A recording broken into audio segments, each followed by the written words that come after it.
Nehemiah chapter 2. And it came to pass in the month Nisan, in the 20th year of Artaxerxes the king, that wine was before him, and I took up the wine, and gave it unto the king. Now I had not been beforetime sad in his presence. Wherefore the king said unto me, Why is thy countenance sad, seeing thou art not sick? This is nothing else but sorrow of heart.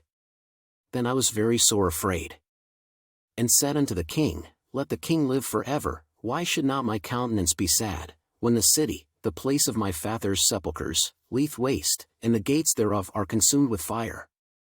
Then the king said unto me, For what dost thou make request? So I prayed to the God of heaven. And I said unto the king, If it please the king, and if thy servant have found favor in thy sight, that thou wouldest send me unto Judah, unto the city of my father's sepulchres, that I may build it.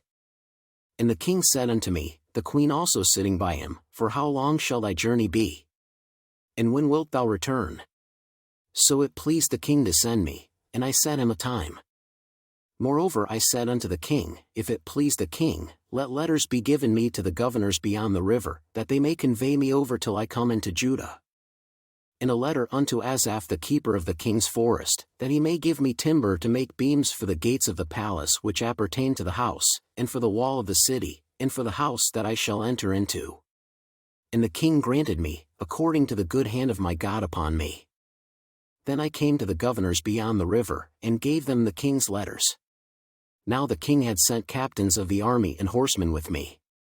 When Sanballat the Horonite, and Tobiah the servant, the Ammonite, heard of it, it grieved them exceedingly that there was come a man to seek the welfare of the children of Israel. So I came to Jerusalem, and was there 3 days. And I arose in the night, I and some few men with me, neither told I any man what my God had put in my heart to do at Jerusalem, neither was there any beast with me, save the beast that I rode upon. And I went out by night by the gate of the valley, even before the dragon well, into the dung port, and viewed the walls of Jerusalem, which were broken down, and the gates thereof were consumed with fire. Then I went on to the gate of the fountain, into the king's pool, but there was no place for the beast that was under me to pass. Then went I up in the night by the brook, and viewed the wall, and turned back, and entered by the gate of the valley, and so returned.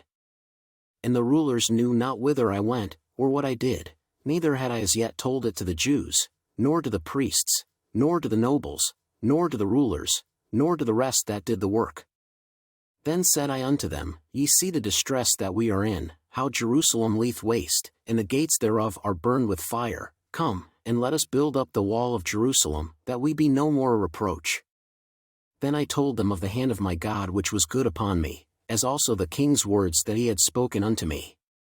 And they said, Let us rise up and build. So they strengthened their hands for this good work. But when Sanballat the Horonite, and Tobiah the servant, the Ammonite, and Geshem the Arabian, heard it, they laughed us to scorn, and despised us, and said, What is this thing that ye do? Will ye rebel against the king?